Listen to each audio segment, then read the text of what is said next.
let the data speak. Okay, let's do that. So we started with a database containing 13 million ownership relations from 2007. This is a lot of data.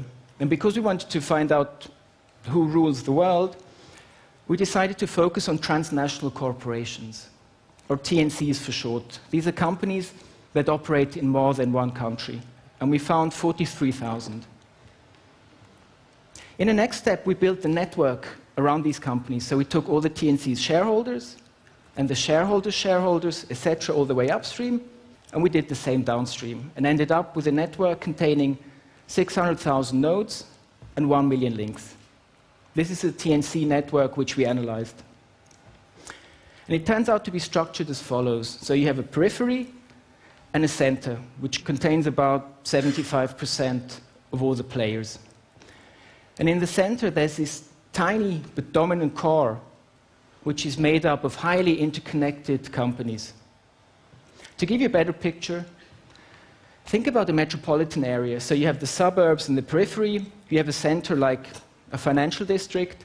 Then the core would be something like the tallest high-rise building in the center.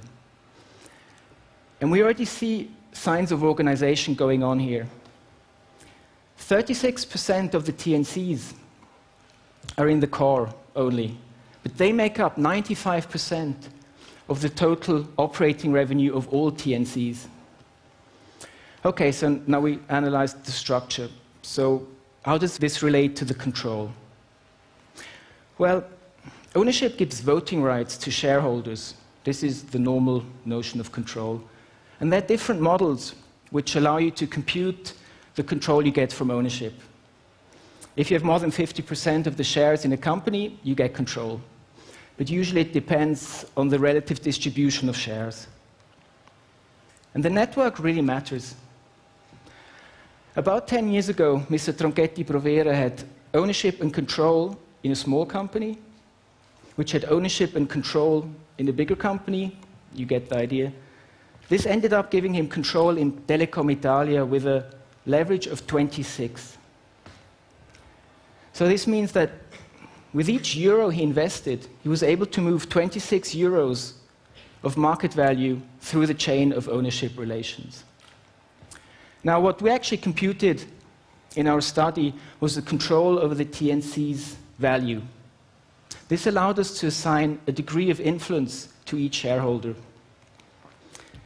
This is very much in the sense of Max Weber's idea of potential power, which is the probability of imposing one's own will despite the opposition of others.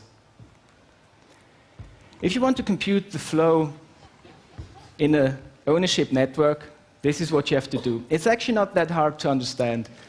Let me explain by giving you this analogy. So think about water flowing in pipes, where the pipes have different thickness.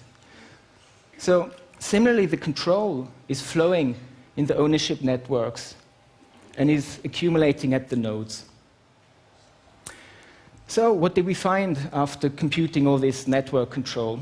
Well, it turns out that the 737 top shareholders have the potential to collectively control 80% of the TNC's value.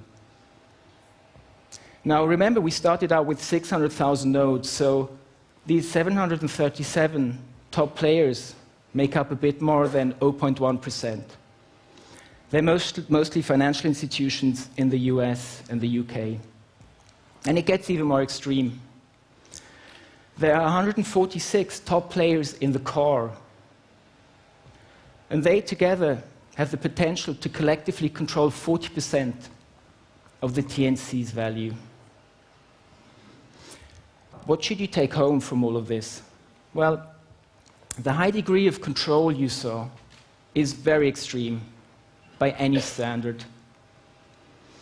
This is a measure of how vulnerable a system is overall. It gets worse.